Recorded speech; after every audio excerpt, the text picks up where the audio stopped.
walk that I'm blessed. See the love of God in my flex, I'm so blessed. 20K just on my chain, say less. I text every day to get dressed, so blessed. Been through the storm and the rain, still blessed. Had a couple heartaches and pain, still blessed. Handle the pressure from fame, still blessed. Just God called my name, so blessed. Yes, sir, I'm blessed, don't play boy, cause I got it mad. Tailor made just for this fit, I'm gon' cut the slack. I'm the man, good hearted shorty with me acting bad. Shout out to mans that done tightened up since they became a dad. Shout out to me, being genuine. Welcome back to another episode of the Cobain Report. I am Rock Cobain. This is Tramell. Caesar's out of town as usual nowadays, but you know he's still pushing through. But you know the vibes. Today we have a very special show for you guys. We have a legend in the building. That's right, the big word, the L. Tramell, get into this introduction so we don't have to waste no time. Look, we have a super shero here. She went from saving lives as a nurse to birthing happiness as a comedian. Representing HP, not Hewlett Packard. An iconic radio host that has got you to school many mornings. Actress, professional host. If you don't know, you may have seen her go viral this week. I don't have the, top half, so He's I had to put a bag. That's when your boobs ain't good. You've seen her go viral this week with something that she had an impact with the comedy world that has lasted pretty much forever. 30 years. 30 plus years. I'm trying to get it out here. I give her... Your boobs ain't in the right place, bro. I'm glad the police ain't after this because he is done, son. He is not a good hider. Listen, no. Thanks for the... Welcome to the Cobain Report. We have none other than the comedy queen. Put your hands together for CoCo. Welcome to the Cobain Report. Listen. One of the funniest females and people in general. We ain't even gonna label it with a gender. Just one of the funniest people from the city of Highland Park. Absolutely.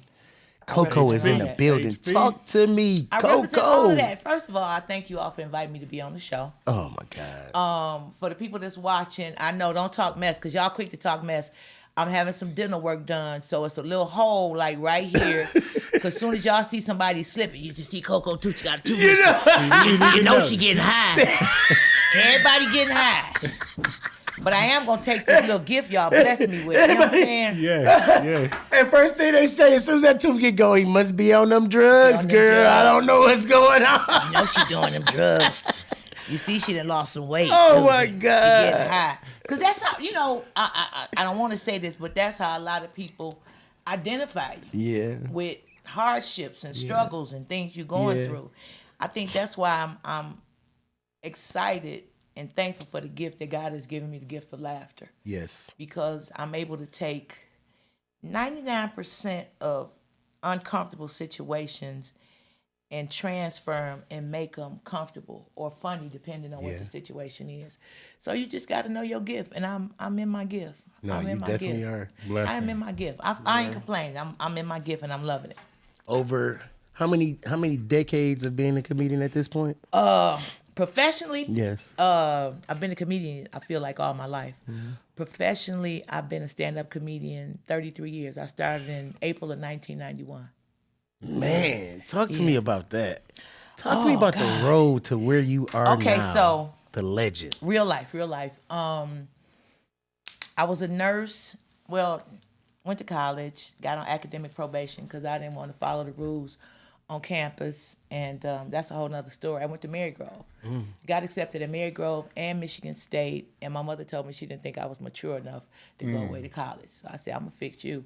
So I'm going to Marygrove, and I'm doing everything. I had a double major, child psychology and special ed, and a minor in performing arts. So I was doing my thing, but I was still rebellious. So the immaturity that my mother saw, I didn't want to say, yeah, I'm kind of immature. But what I saw, I was rebelling. So that kind of didn't work. Left college, found another college, got into nursing school, met the man of my dreams. Someday he'll come along. Met the man of my dreams, got pregnant, had my daughter, and I was like, listen, I was on ADC, they called it ADC then. I was like, $169 every 2 weeks, ain't gonna get it. So I went back to nursing school, did my thing in nursing school in January of 91. My sister had a stress-related stroke. She didn't drink or none of that stuff. Had a stroke, and she passed in February of 91. So she had 3 children. It was like, oh, okay, wait a minute. Okay, she got 3 children. She was in the process of getting a divorce. I was like, what we gonna do? My mother was like, we gonna raise the kids. I'm like, I get that, but emotionally, I wasn't prepared because everything was like, I went to the hospital and had the conversation with my sister. She said, make sure you bring the kids down here because she had just started her physical therapy. So she was learning how to walk and get dressed. But there was a part of me when I looked at her in my spirit, I was like, because I knew her will. And I knew she was always going and doing and all of that stuff. And for her to not be able to do everything completely, I was like, and I looked at her and I was like, okay. I didn't say anything, but I just kind of knew. So when I left the hospital that day, I was like, okay, God, I know you got me and you got this. So I get a phone call that night. I'm at work, and they had rushed her because she was down at rehab, Detroit rehab, learning how to walk, and they had rushed her over to, I think, Harper. And in the process, she coded, she passed. So it's like, what do I do? So I'm like, okay, we gotta do this. We gotta do the kids. We gotta do all of that. And my girlfriend and her uncle were managing a bar downtown called Scruples. And she was like, hey, we doing comedy. Come on down here. I'm like, what? And I told my mother, I said, Ma, listen, Renee and her uncle managing a club downtown, and I'm gonna go do comedy. My mother's like, you ain't gonna do comedy. Wait a minute, hold on. My mother felt like if I was gonna do anything in entertainment, she felt like I should have been a singer. And I'm like, and I used to sing. I had a band and did the whole thing. I was like, Ma, that's not what I want to do.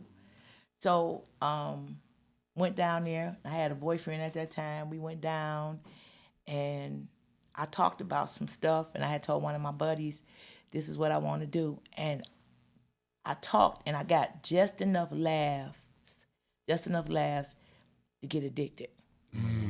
So it was like, I like this. And it was so crazy. And it was like, and I had to ask myself, I said, okay, listen, if you sing, you got a band, you got other singers, you got other people with you. You gotta pay all them people. I got people, get a drummer some. But as a comedian, it's just me, this, and the audience. And it was something about that me, this, and audience. I was like, okay, I'm gonna do this. So 33 years later, here I am. And I have done, comedy has blessed me to do a lot of stuff. So I started stand-up in 91, and then I started doing events kind of with the radio station, and then I officially got hired in radio in September 96. So here I am. Yeah. I ran the sentence, as they say when you go to jail, a concurrent sentence No, for sure, yeah. For sure. Comedy and radio. And it's been real interesting. It's been them days I'm like, I ain't gonna tell another joke. I don't want to go on stage. And then this other day it's like, okay, wait, get up, let's go. But I've learned that God has given me the gift of people. So, and this, you could put me in a room with 200 people, and I'm like a butterfly. Put me in a room one-on-one, and I'm very shy and withdrawn and kind of, and people don't, they're like, no way, I am. The more people, the more energized I am. Is it kind of warm in here? I got a little sweat It right is. here. I think my Uncle Ray turned the heat up a little bit. It's cooked. It's cooking on us. I'm over here. Oh, it's okay. Yeah, no, I think It might be the light. Oh, you kind of moist too. I feel like I'm on a pot or something. Like, what was you saying? You know they on them them drugs. Listen, you look like a turkey chop over there. Listen, he didn't turn the air down. He know I'm fat. I keep Don't do that. I done left it on 65, and he didn't turn it up to 72. We gonna make the way. Anyway, right? I'm over here looking like take us back. You know, George Wallace, right? Another comedy legend is introducing you. And I just took a hand at it, try to do it myself. It's not as easy as it looks. Gosh. What was going through your mind on the way out? Is George Wallace is saying, from Detroit, it's CoCo. So let me go back a little bit. I started working on a joke. I had a buddy named JB that was a comedian, and I kind of started based on, because black women period, we always gonna have a pack of cigarettes, a change purse, pack of gum, our money, razor blade. We gonna have, Cell even phone, the mothers at the beeper, church, they gonna have their peppermints. Peppermints gonna be kind of wet. You know what? But you saw the sign at the gas station. Due to the hot weather, We are ain't not accepting no money out the bosoms. Anybody, that's body fluid. Right, for sure. So I started working on the joke before that with my buddy JB, and I would add stuff. He said, "Okay, why don't you add this?" I said, "Oh, okay," and I just started adding stuff to it. So I okay, and I would work on it. I would perfect it. Every club I went to, I was like, okay, I need this and I need this. And people I'm not going to, I say, give me an empty bottle. Just put some water in it. I'm not trying to take a good bottle and put it up here, but just give me the stuff. So work with me here. Work with me. Work with me. But I didn't know at the time the effect that it would have. So when I did Def Jam, I had auditioned for Def Jam probably 4 times prior to that. I finally made it. I remember I auditioned at All Jokes Aside. Downtown. It was across the street from the State Theater. I had the audition, and Bob Sumner, who was the talent coordinator for Def Jam, was like, "Okay, that's what I'm looking for. You should have did that. Yeah." and part of me was like, "Yeah, okay." Another part was like, "Okay."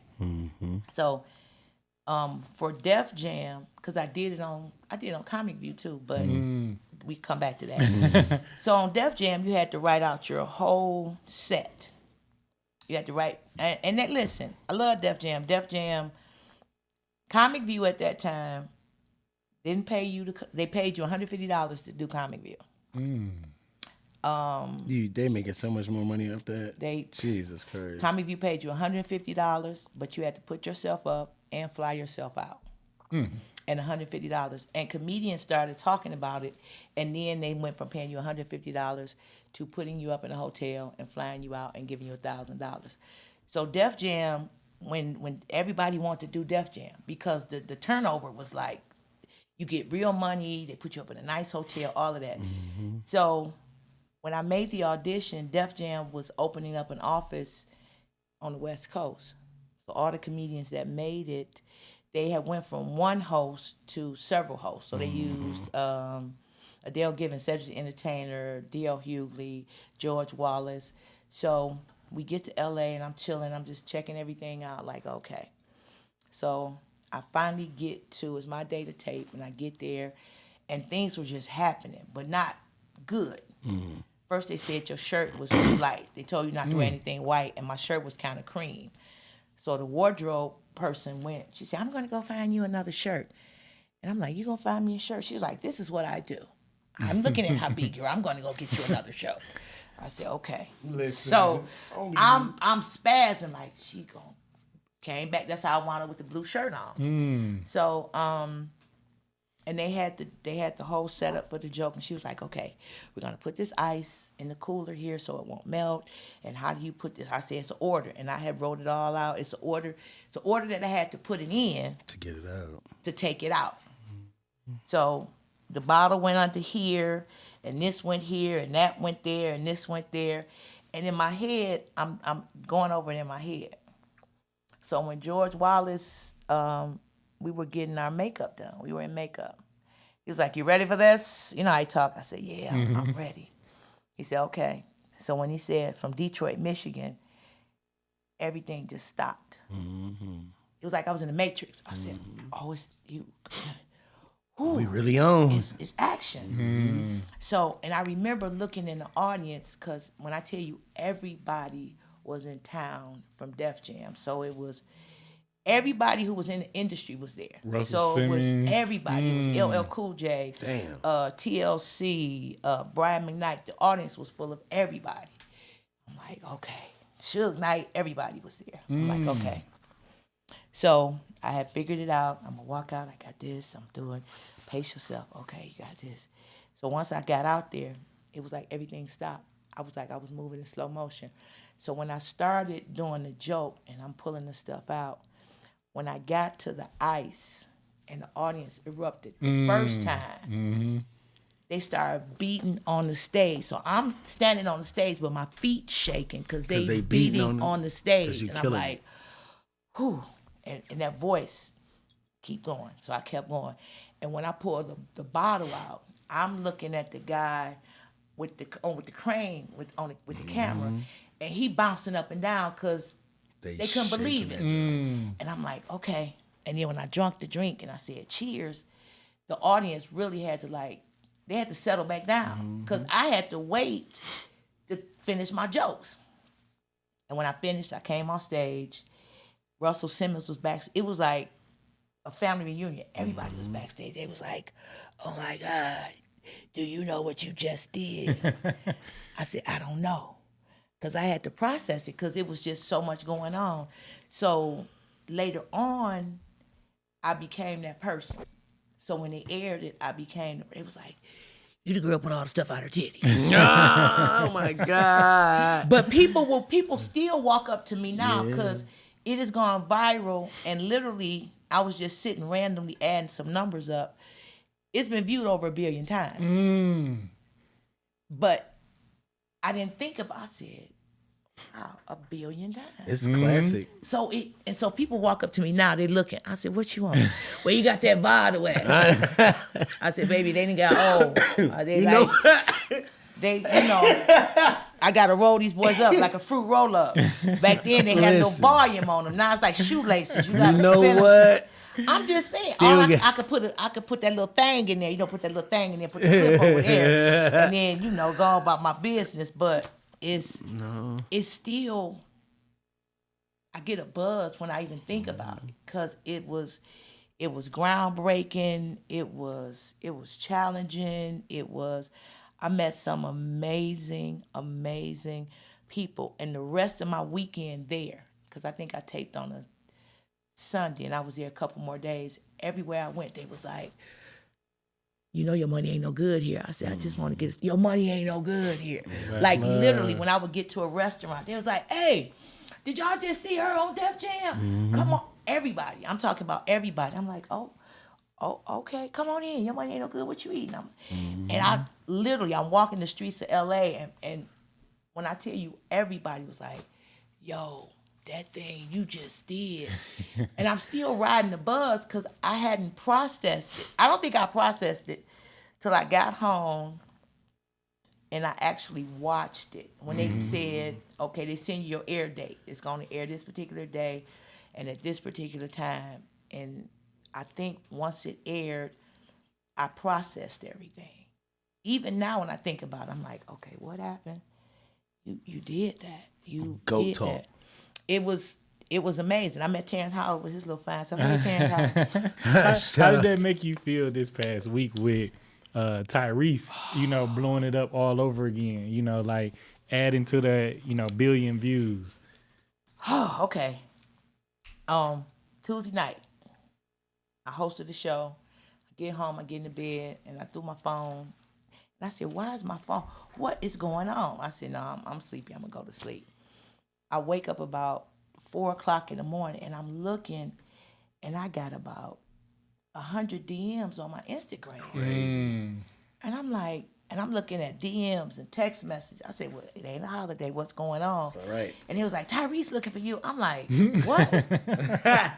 Black tie? Sweet lady looking at me. So I'm like, and I'm looking, and then I saw where he tagged me in it. So literally, I'm like, whoa. And it created a buzz. So I got messages from Tigger and D-Ray Davis. all those nostalgic moments. A lot of people that I work with and that knew me, but they like, yeah, I remember D-Ray Davis said, yeah, I remember she used to always pray and ask God to forgive us for sins we hadn't even committed yet. And that wasn't how it went, but it's just the impact. So I'm riding the wave. Because you try to figure out sometimes how can you stay relevant. Sure. And I think that's one of when you think of social media, it's one of the things that if you don't have people to direct you, we go to great lengths to be relevant and sometimes to our own demise. So I'm like, okay, we'll ride that. And then people like, hey, we need you to come to North Carolina. I was like, well, hook me up. I could come to North Carolina. So it's I ain't gonna even say it's a blessing and a curse. It's a blessing. I'm in a good space. I'm enjoying it. It's challenging. One of the challenges in being a female comic is dating, but we'll come back to that later on. Listen. Why you say that though? What? Why they Come on. intimidated by you? I don't like that word. What you think? Talk to me. You think they're probably a little, what afraid? Okay, I think because the male ego is fragile. So this is my theory. Men, a lot of things that men learn, they learn in a pack or a group. Football, basketball. Most of the directions that you get early on are from other men.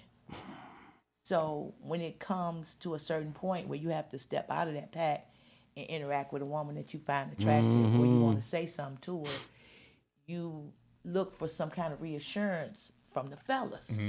You know the walk, you see a woman at the club or you see a woman at church or wherever, you say, okay, I'm going to go talk to her. And you walk up to her, but you amp yourself up like, okay, I'm going to go over here and I'm going to talk to her. And this one, I'm going to say, praise the Lord, God bless you. Are you a new member at the church? Like those stocking sisters. Yeah, how long you been here? Blah, blah, blah. But 9 times out of 10, you tell one of your male friends that you finna go do this. How many times do you go on your own and say, okay, I'm finna go over here and talk to you? Be like, hey, man, listen. I'm going to go over there and talk to that girl. Be like, go ahead. And even if you walking over there, you keep looking back at him. And he's like, giving you the nudge. So when a man approaches me, it's like, okay, what is she going to say? And sometimes it's either they expect me to be different, and different meaning mean, and I'm really not mean. And they're like, okay, well, and then they expect me to be mean. And then they pull out all the stuff, and I'm not a stuff kind of woman. Like, at a certain age, I see it.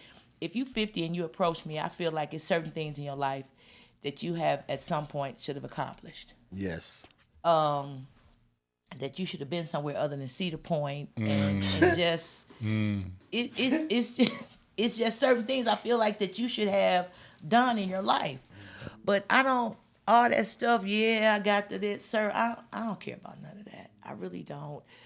I mean, that's nice. You got a G-Wagon. That is really nice. I really appreciate that. But that don't impress me much. Why is your what kind of character you got? Yeah, how you gonna if treat I you? if I get sick and I call you like, hey, could you bring me some soup and some orange juice? I don't care if you Uber. Can you bring me some soup and some orange juice? So I meet some men that don't know how to navigate through that process, or I meet men that want to change who I am. They're like, every time we go somewhere, I'm like, but that's who I am. They gonna stop you. I dated one guy, and he said, well, we gonna go somewhere where don't nobody know you. I said, okay. I didn't say nothing. We drove about 45 minutes in the city, in Michigan. And we got to the restaurant, and it might have been one other person of color there. And we get in the restaurant. I know, and this is what he kept saying, ain't nobody gonna know you here. Ain't nobody. I said, okay. All right. And I'm not saying everybody in the world is seeing Def Jam, but split it up. If you might have listened to my voice on the radio, or maybe a TV commercial, I don't know, or whatever. So we get in the restaurant and we eating, and and this was the thing that annoyed me. He kept saying, see, I told you I was gonna take you somewhere where didn't nobody know you. So it was a guy out back. And he was bringing the food in, and he walked in, and he looked at me, young little white guy, and he walked back out, and he came back in. He was like, "Excuse me, you sound so familiar." I say, "What?" He said, "I work with this company, and I deliver food. And in the morning time when I'm in Detroit," he said, "Are you?" I said, "Yeah." Oh man! So now my date is like, you listen to her on the radio. He said, yeah, her, Foolish, all of them. I love them. So now he mad because the young guy that worked for the food delivery company Know who you are. recognized me. And I used to try to play small. You can't do that. You can't. I can't play small. I can't act like I'm not who I am. I'm going to be as nice as I possibly can. And then it's the crazy setup stuff. Like, I'm gonna tell you one of my pet peeves. Please don't call me on speaker. Oh yeah. You can't even hear me. Hey, CoCo, what up? Yeah.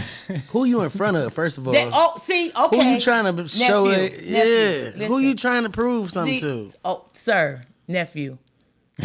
I know Look the at vibes. me. Look at me. TT, I'm here. I'm here. You know I'm over here dying with my little allergies, but I'm so with you. And it's, hey, CoCo, what? I'm like, where you at? Oh, me and my boy in the car. Oh, trying to get that validation. He told me to ask you.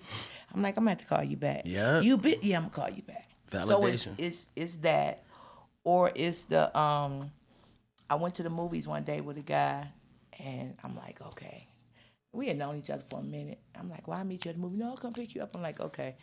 So we in the car, and I rarely go anywhere and don't tell somebody where I'm going. I'm like, hey, listen, I'm going to the movie with old boy. We going to see so and so. Oh, okay. So we in the car, and I'm like, this ain't how you get to the Palladium. Where we going? Oh, I forgot something. I gotta stop by my house. Oh no. He ain't had no money. He had money. He had the money, but we pulled up at the house. You'd have thought it was a repass. It was so many people on. I'm talking you got about the family that'll see you. Oh, they was listen. It was people on the porch and everything. So I'm sitting in the car. I said, "Well, go on, do what you got to do, because I'm sitting right here." They waiting on you. You don't want to get out and meet nobody. I want to get to the movie on time. I like to get to the movie, get my popcorn, get my Raisinets, put my Raisinets in my popcorn, get that little mix going. And you don't want my mama up there. Tell your mama I said, what up, though? Oh my God. I don't want to be on like that. I want to go to the movies, enjoy your company, and go back home and be done with that. You always got to be CoCo. I don't like that. And I know I know that's who I am, and I know that's my assignment, and I know that's who God made me, and I know that's what I'm supposed to do. So in the whole dating process, I have to be very mindful, and my spirit of discernment be heightened like antennas like this. Even in the church. Let me write my forehead like this. Even, and I get it. And I don't want it for myself, because what do you do when you're dating someone and because men want to impress the woman that they with, she not responding? So I've learned, I hate to divulge this secret, but I have to sometimes be a little more endearing when I deal with men, because men have to have a reason to beat on their chest. Yeah. Ain't that bad? You got to hype up that ego you was talking about. but a man that didn't beat his chest, back to you doing comedy and then transitioning to the radio. I seen you talking about a real dope story, and this man, Chris Gardner, was a big don't make impact. Me cry. Don't make me cry. He was. I really enjoyed you telling this story, because I read his book. I read his book. Aside from seeing the movie, Pursuit of Happiness, but this man made, a deal for you to, get what you was well deserving of. And his ego or nothing like that got in the way of it. It did. And he didn't even want to take any gifts from you. So when I get the call from JLB and they said, listen, we want to hire you, I'm like, okay. So I called Raymond Lambert, who was one of the owners of All Jokes Aside. He had a club here and one in Chicago. I said, Raymond, listen. He said, I already know. I said, how do I negotiate my money? He said, let me make a phone call. I said, okay. So he called me back like 5 or 10 minutes. He said, call my friend Chris, and he'll take care of you. I said, well, who was this person you just got me calling? Referring me over to somebody. I said, I do trust you. So he said, my friend he deals with money, and he deals with entertainers and athletes. Just give him a call. I said, okay. So I called. Chris picked the phone up. He said, hey, how you doing? Raymond just called me, told me you was going to call him. I said, yeah. Mr. Chris. He said, you don't have to call me Mr. Chris. I said, okay, Mr. Chris, because I'm old school. Old school. I you see, I call you TT. Yeah, I said, I'm trying to negotiate my salary in radio. He said, okay. He asked me for a few details. And he said, all right, I'm going to take care of you. So I get out the phone and say, if you got any more questions, just call me. I said, I don't even know who this means. So when I would think of stuff, I would call him. And he's like, okay, this is what we doing. We going to do this or whatever. So I started radio in September, and I didn't actually sign my contract until December. And it took 90 days for them to get everything done. And when I got the contract and read it, I'm like, wait a minute. This is the most money I ever made with no overtime. Yeah, for sure. And I was like, wait a minute, this is amazing. So signed the contract, got everything, finally got my paychecks, went to the bank, and one of y'all neighbors, I ain't gonna even say your aunties was working there. What you doing here with all these checks? What you do? And at the time, I think the company was either Chancellor Media or Clear Channel, one of those. I said, well, I work for the radio station. She was loud. You work at the radio station. What you do at the radio station? So my buddy that was the producer at the station was with me.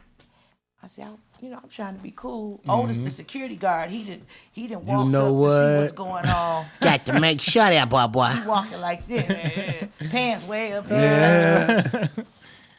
So she said, well, what you do? I said, I'm on the radio. With who? That's how loud she was talking. I said, I'm the young lady on the radio with Mason in the morning. Oh, you CoCo. Well, why don't you just push me outside in the middle of the street? Yeah. So she, okay, I got you. So it's like 7-8 checks you got to cash. She was like, well, we gonna have, I said, listen. I said, why are you talking so loud? Am I talking loud? You should be used to talking loud. I said, ma'am, why you talking so loud? Yeah, why you talking so loud?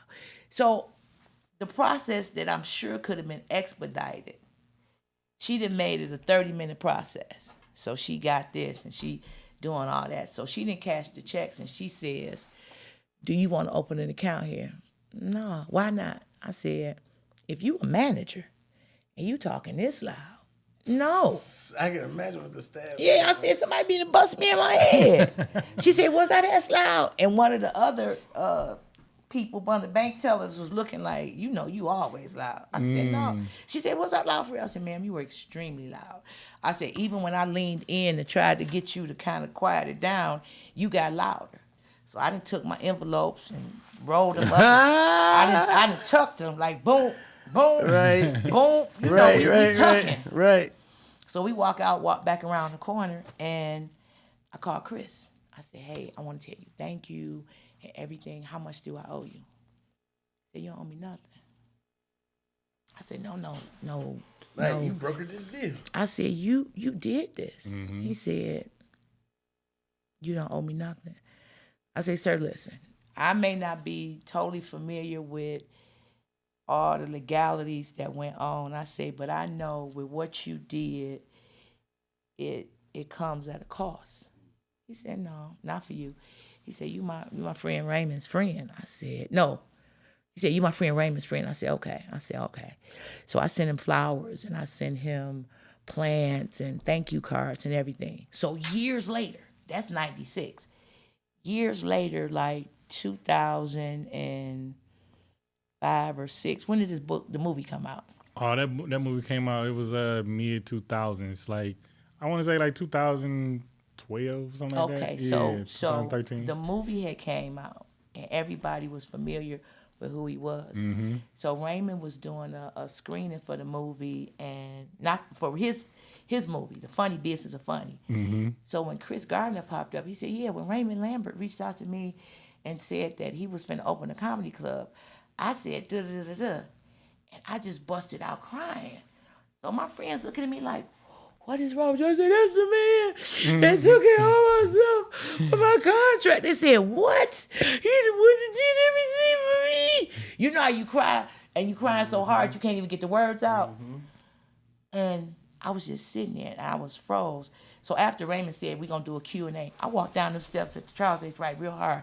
I said, why you didn't tell me that was the man that did the thing? He said, well, that made a difference. He said, that was my friend. You my friend. You needed something. I sent you to the person that could do what you needed. And I was I mean, I think I cried for like even now, I'm getting that like right here. And I said, what do you want me to do, Chris? He said, just pay it forward. When you see somebody that have a need and you can help them, do it. I'm like, phew, okay. All right. I'm still like, and I know people are kind, and they don't have to be. But something like that man didn't have to do. Oh, for sure. But because of his friendship with Raymond, and because Raymond being a very honorable stand-up man, those are the things that's important. When you a stand-up cat or kitten or a woman or a man, people look out for you. Favor. Ain't that what it's called? God put them angels in them places for you. Yes. And you don't even, you don't even think about it. You don't be like, okay. So every chance I get, if somebody needs something, I'm going to be that person. If I'm in that place, I don't believe in coincidences. I believe everything is divine placement. So if I'm in a position to do something and I could do it, I'm going to do it. And when I don't do it, I feel bad. Like, God will make me double back. I remember I had a couple of dollars one time, and I was at the grocery store. And I went to the grocery store and went shopping. There was a young lady there, and she was helping me put my groceries in the car. She was just telling me her story and everything. God said, when you finish, give her $100. How can you argue with God? I said, okay. So she helped me put the stuff in the car. She said, can I have a hug? I said, yeah. So I done dug in. I'm still up here. Then pulled the money out and folded it up. I said, here, take this. She was like, thank you. I said, no, put that. I need you to put that up. So she looked at it, and her knees just broke in the park. I said, we can't do this in the parking lot. So I'm at my truck with the door open, and she was just holding me, and we both snotting, bubbles and everything. She's like, thank you so much. I said, I had to be obedient. I said, God would have made me, what they say, spin the block. God would have made me spin the block. And he's made me spin the block, like, go back and apologize. I be like, what? She was telling me. I'm like, okay, I'm going. So I've learned a lot. Being a comedian, being a black woman, all of that. An older black woman, a seasoned, we're going to use that word, seasoned. No, yeah. And that was 2006. Was 2006? Yeah, Pursuit of Happiness. Yep. So 10 years. Yep. 10. Oh, yeah. So it's, yeah. And like you said, radio host, comedian, and you have like actress under your belt. I want to talk about the CoCo's House of Comedy. Oh yeah, definitely. That's what I Now we wanna got the get one into. mic, but before one mic, it was CoCo's House of Comedy. It was CoCo's House of Comedy. Baby, listen. Jefferson used to be bubbling. Yes, it did. On the weekend. It would be, I'm talking about bubbling. Once again, in my gift, met some amazing people, and I was like, this is nice. It was some moments I was like, I'm finna go home. They're like, I ain't hanging out with you. I'm going home. I'm going home. It was just, me and some folks had a conversation, and we said, let's do this. So my sweat in the game was being CoCo and being able to reach out to comedians that I had met on my journey, and for them to come to the city. Even when Mike Epps opened his club, that was one of the things he talked about, coming to Detroit working, being a part of Job Corps. He did Job Corps here, and coming here working CoCo's House of Comedy and the Fox and all those things. And when I run into comedians and they say that, I'm like, wow.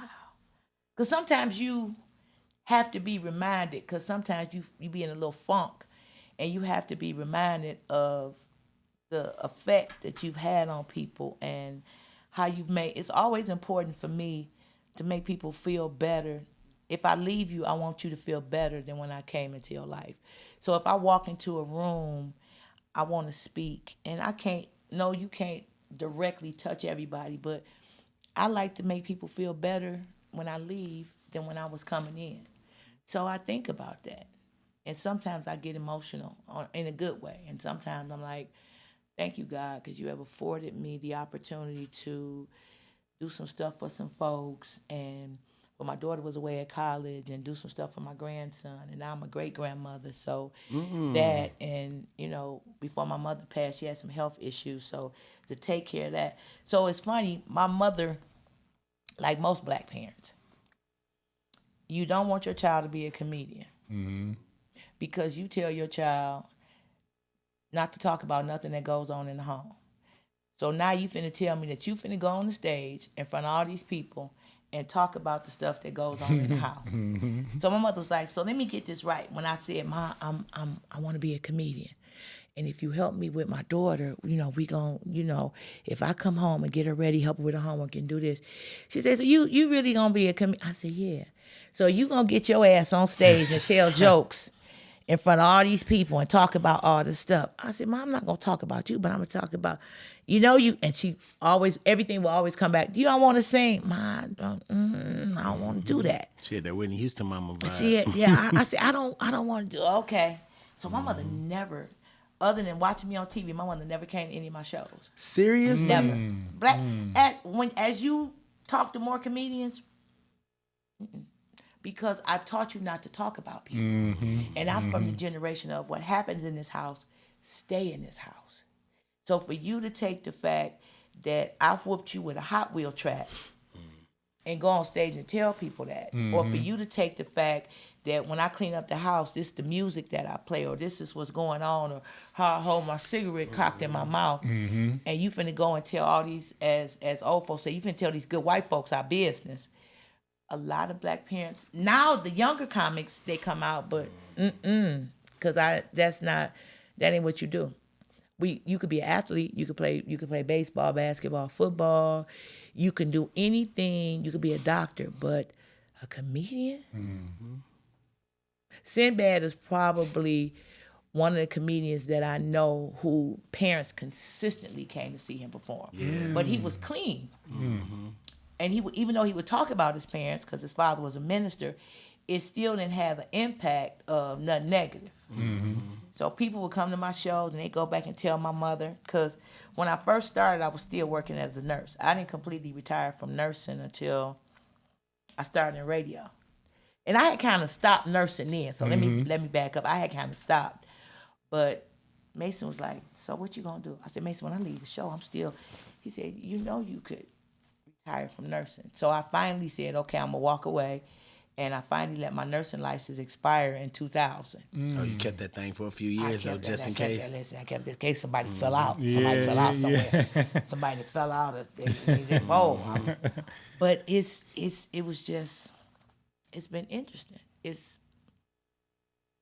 Talk to me about juggling parenthood with it. Okay, wait. I can't open the tequila. You know what? Yeah, we No. If I do tequila, we gonna flip this whole table over. I can't do none of that. Listen, that no. allergy medicine wearing me out. Listen. I had to put so much juice and all that stuff in there. Tequila used to be my thing, old school, when we used to have a worm at the bottom. Y'all know nothing about that. Yeah. Good stuff. Listen, all that stuff had you. Shut your ass up. So being a parent,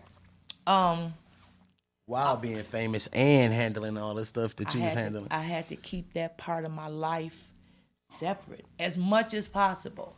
So even now, my daughter's grown. My daughter's almost 40. My grandson grown. He got his own family. He live in Colorado Springs. Even with that, I try to keep it separate. I met my great-grandson officially a couple days ago because they came to town, took pictures and held them and everything. But I'm not going to post any of those pictures on social media because their life is their life. And if they choose to become an entertainer, that's something different. Or it's been times where it was a picture of me, my daughter, and her son, my daughter, my grandson, and I would post the pictures. And they'd be like, you could post a picture. I said, okay. But it's not too often because I feel like that's your life, and you deserve to keep it private, especially now with how people pry into your life. Like if she went to a concert, there were times that she would, her and her friends would go to a concert, and I would call my connects like, hey, listen, my daughter coming to Joe Louis, so I'm going to drop off at the Fox. She coming to see so-and-so. And, I knew the police officers. I knew security. And they was like, okay. And I'd drop her off and pick her up. Or people be like, that's your mama? I'd be like, she'd be like, yeah, oh, why you ain't tell us you famous? So now they got to deal with the whole, you ain't tell us you was famous. You ain't tell us CoCo was your mama, your grandmama. So Now we got to deal with how you going to treat them based on that. Are you going to still be nice? You going to be nasty or whatever? So I try to keep as much of that separate from all of that. I try to keep them two worlds like the Red Sea. Party. Yes. Because I want people to deal with them genuinely for who they are, what their talents are, and all those stuff. And there's been situations when I've had to go up to the school and the people are like, well, CoCo. I said, Miss Walton. Oh, yeah, because see, and I'm like, okay, this hooker going to be a problem. You know what? You could tell. Yeah. And it wasn't even about what him went on, the reason I'm up here. You got a personal issue with CoCo. So that, and it happens. I've been stalked. I said that drunk it like some liquor. No, listen, I had a chick come to one of my shows.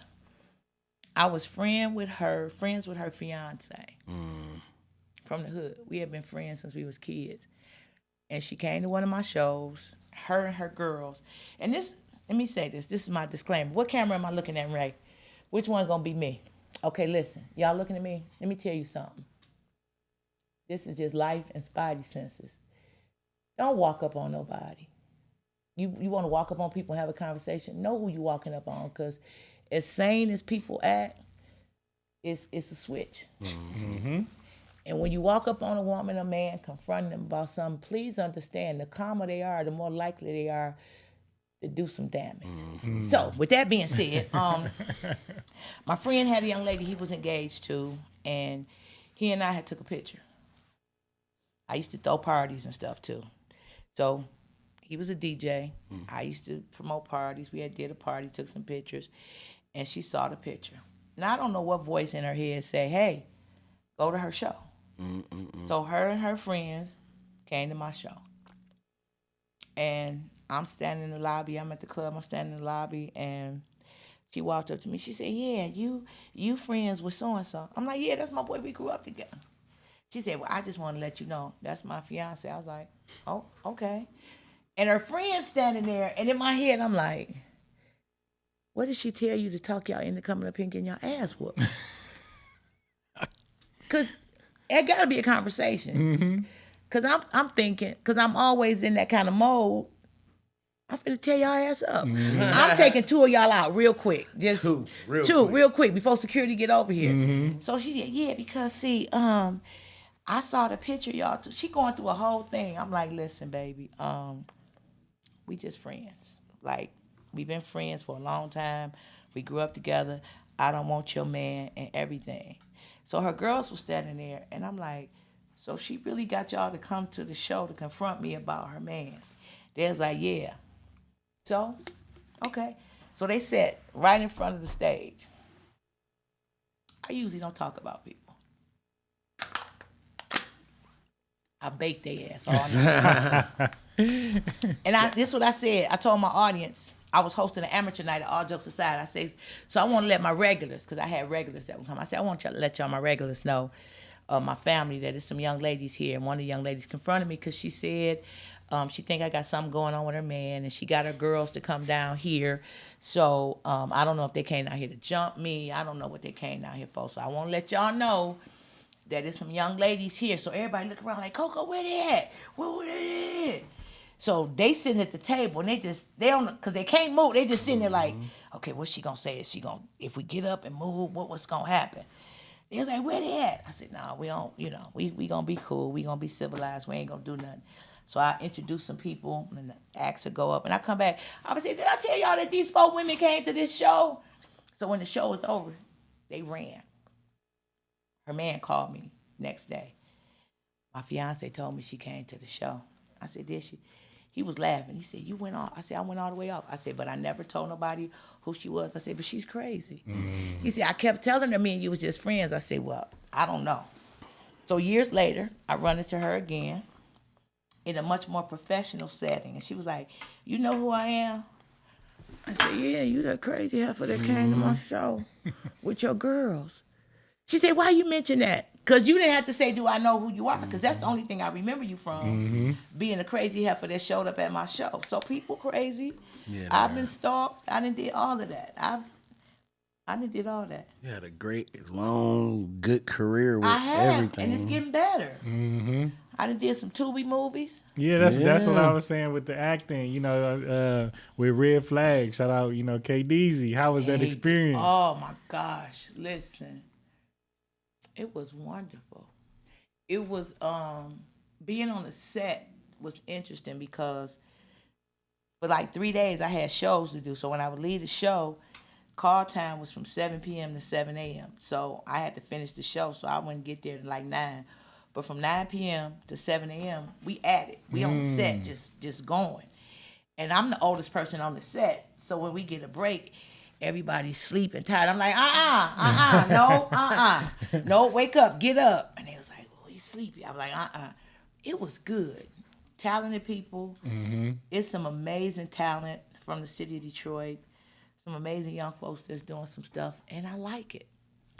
I want to do some other movies. Yeah. I got some offers to do some movies, and I cuss the people out. Like, you're not going. Are they just trying to slide some chump change type? They want me to play a real. If I do a role, I want a movie like I love the movie Red Flags because I got to be a mother and be an attractive woman and all that. Mm-hmm. But I ain't gonna be nobody crazy. You ain't gonna dress me up. Oh, Fighting nobody on the set and doing all that. I'm not finna do that. So I want to do something that's substantial, that means something, that has a meaning, and that's it. And if I do some comedy, I want it to be real comedy, not just dee. I don't want to do that. Mm-hmm. So I'm in a position, and I want to tell people, put yourself in a position where you can make some calls on what you want to do, and you just can't be anybody, and you don't want to do anything, and learn the business. Where's my camera? My camera right here, right? Yeah, right. Learn what you're doing. Mm-hmm. That's important. Comedians, you listening? Learn the craft of the business, please. Listen.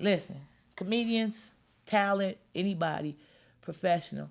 If your show started at 8, get there at 7:30. Be on time. Handle your business. Show up responsible and show up ready to work.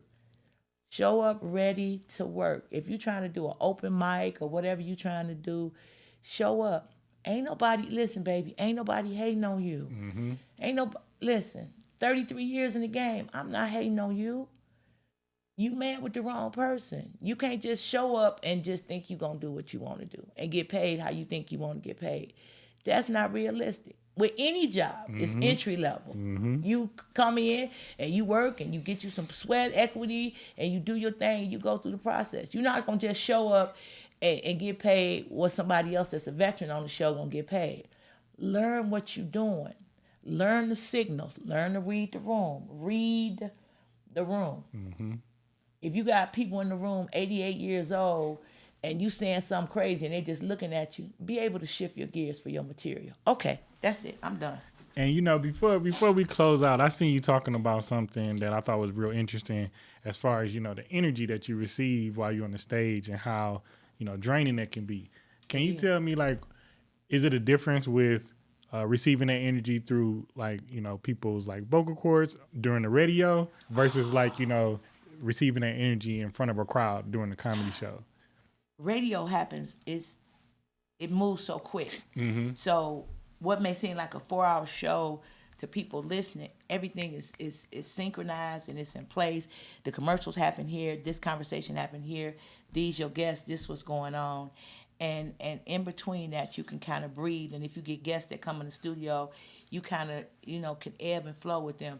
When you're physically in front of a group of people, it's different because you could see them and they see you. So you may get the person that's just sitting there and they not laughing. And as a comedian, you want them to laugh, but some people may not be a person that laugh out loud. They may keep it in, and later on they be like, "You were so funny," and I'm like, "Oh, you was the person that didn't laugh." But I can't let that throw me. But it's an exchange. It's like when you walk in a room full of people, you have to be really mindful in protecting your energy and who you around and all of those things, because you're dealing with a whole bunch of different folks that got different stuff that's going on. So you have to be for me, I have to be really nourished, and not just physically nourished. You have to be spiritually nourished. You have to be prayed up. You got to meditate. I always pray before I do a show. I try to eat and be healthy and be hydrated, because it's a lot. It's like, ooh. And people may say, oh, you only was on stage 40 minutes. But that's what you saw. You didn't see me getting up this morning and doing this and the preparation and getting the hair together, getting the makeup together, taking a shower, getting my outfit together. You saw the end, the 40 minutes. You didn't see the 4 hours it took me to prep to get to this point. So it's a lot of stuff that you really, really, I'm back in this camera, a lot of stuff that you really got to understand. So, yes, that's it. What's your other question? You get one more question. So, the other question. Here we go. I'm listening. Now, you talked about, like dealing with men and dealing with, stalkers and stuff like that, right? So, how would you recommend other comedians or people coming up that might, deal with that and, they don't know how to deal with it right off rip, you know what I mean? Because it's new to them. But you dealt with it with grace, like you said. No. As far as the part with the people coming to the show. But what is the secret to dealing with stalkers? You have to take what that person is saying serious. And I have a great security team. And the people around me love me, and I had to accept that. Like, my folks don't like me out bumping around by myself and all of that. But my folks that do security are amazing. They know how I move. They know my signals. They know all of those things. And if something doesn't feel right to them, then it ain't right. That their discernment, I trust their discernment. So if I'm somewhere and there's something going on, they be like, all right, we need to go. I'll be like, all right, let me, they be like, yeah, okay, we doing this and this. I'll be like, okay, well, yeah. I had to learn to be obedient. I had to learn to trust them. And I've had people, when I was in radio, put CDs on my windshield and put notes on my windshield. And even when I left radio, hey, I'm going to show up and I'm going to do this or whatever. And I always let them know. It's been situations where I had to file police reports on folks because they was, But trust what a person says. We always think, oh, they don't mean it. No. If you say you're going to do something to me, you're going to do something. And all that stuff, like the stuff that's going on with Bun B, because Bun B in court testifying, and they calling him a snitch. No, that man is not a snitch. No, you're not. That person invaded his home, put a pistol up to his wife's face, head, and he has to defend himself. That's not snitching. Snitching is if me and you shoot a move, and they come to me and I be like, oh yeah, me and Whoop-de-Whoop did that. That's snitching. Right. Me protecting my family and securing my family and making sure that they okay, that's not snitching. It's a big difference. Because if you run up, it's gonna be different. Your come to is gonna be different than your walk away. And I done been through all that. I've had women threaten me about their men. I've had all kind of stuff. And I take you, they say take a person at their word. I take you at your word. I'm not going to put myself in harm's way. And that's just it. So when they say it, it may seem cute when they buy the drinks and they do all the stuff, but pay attention. Ladies, if you're doing a show and the cat is just overly friendly, he got the best weed and the best drinks or whatever, pay attention. Or that same cat keeps showing up at all your shows, he might be a stalker. Same thing for the fellas. Fellas, you could get stalked by a guy who just really a groupie.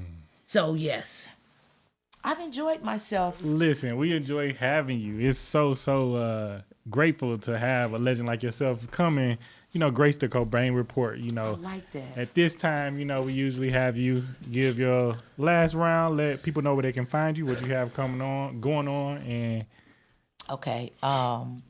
Follow me on Instagram. I'm CoCo the Comic on Instagram. On Facebook, I'm Ginger Hudson. I know Ginger Hudson. I got stalked.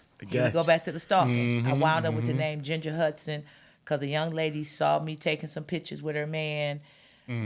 He was in broadcasting school, and we went to lunch, and she stalked my page and all that. So I wound up with Ginger Hudson. And then I have I have a fan page for the Coconuts. Coconuts 313 is my fan page. Okay. Next weekend, not Father's Day weekend, I'm sitting still, but the following weekend, if you go to my Instagram and Facebook, you'll find out what I'm doing. Mm-hmm. They're just keep up, show up. If you got something going on, holla at me. But listen, don't text me nothing crazy. Hey, CoCo, listen, I'm doing a show, and y'all see how I'm doing my lips, because that's how they be doing. I'm doing a show, and I was wondering, could you come out and do 2 hours worth of comedy? I got $75. No. Them days over. Listen, we can't do that. So keep up, follow me, keep supporting the Cobain Report. These men are doing a wonderful job. We are really trying through The it all. studio smell all clean. It don't smell like bad decision and indiscretions. You know what? We are trying. We are grateful for this legend stopping by the Cobain Report today. It's been a great episode. I know, Uncle Ray, you didn't switch my camera on me. We want to thank her for stopping by. It's my new auntie, y'all. She's adopted me, and I've adopted her. T-Mail held it down for me. Had to take a quick intermission. I'm 40. You feel better? You feel better? I feel a lot better now. I don't buck your eyes like that, because you know they're going to say, he on that stuff. Yeah, he on that. I'm on that Claritin. That Claritin working against me today. We want to thank y'all for coming by the Cobain Report. Please like, subscribe, and share. And make sure you follow everything that CoCo is doing. You know she's a legend. She's going to keep you laughing. So thank you for stopping by the Cobain Report. And as I always say, y'all, it's a wrap, bitch. Thank you, TT.